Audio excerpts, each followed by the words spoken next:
ছাত্ৰ ছাত্ৰীসকল তোমালোকলৈ নতুন এটি ভিডিঅ' লৈ আহিছোঁ অসম জাতীয় বিদ্যালয়ৰ ৪ৰ্থ শ্ৰেণীৰ আপোন পাঠৰ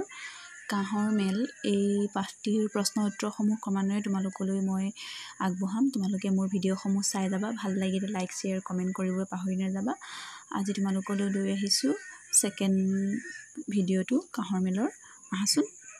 বাকি থকা প্ৰশ্ন উত্তৰসমূহ আমি আলোচনা কৰোঁ ইতিমধ্যে 1 নম্বৰৰ প্ৰশ্ন উত্তৰসমূহ দিলোঁ আজি তোমালোকলৈ লৈ আহিছোঁ 2 নম্বৰৰ পাঠটো পঢ়া আৰু মনত পেলাই কাক বোলে লিখিব দিছে কুহমৰা কাঁহৰ সজুলি ঢলা কাঁহৰ সজুলি আহাচোন কুহমৰা কাঁহৰ সজুলি তিতাবৰৰ কুহমৰা কাঁহৰ সজুলি অসমীয়া মানুহে বৰ ভাল পাইছিল কুহমৰা সজুলি গাটোত ওখ ওখকৈ ঢৌকটা থাকে বাবে এইবোৰ কুহমৰা কঁঠাল কুঁহিয়া ঢৌকটা ঔবখলীয়া আদি নামেৰেও জনা গৈছিল ঢলা কাঁহৰ সজুলিবোৰ হাতুৰিৰে কোবাই গঢ়াৰ পৰিৱৰ্তে কাঁহ গলাই জুলীয়া কৰি মাটিৰ সাঁচত ঢালিহে গঢ়িছিল এনেধৰণে গঢ়া সজুলিত কতো যোৰা নাথাকে কৰঙা আৰু তিতাবৰ ঢলা কাঁহৰ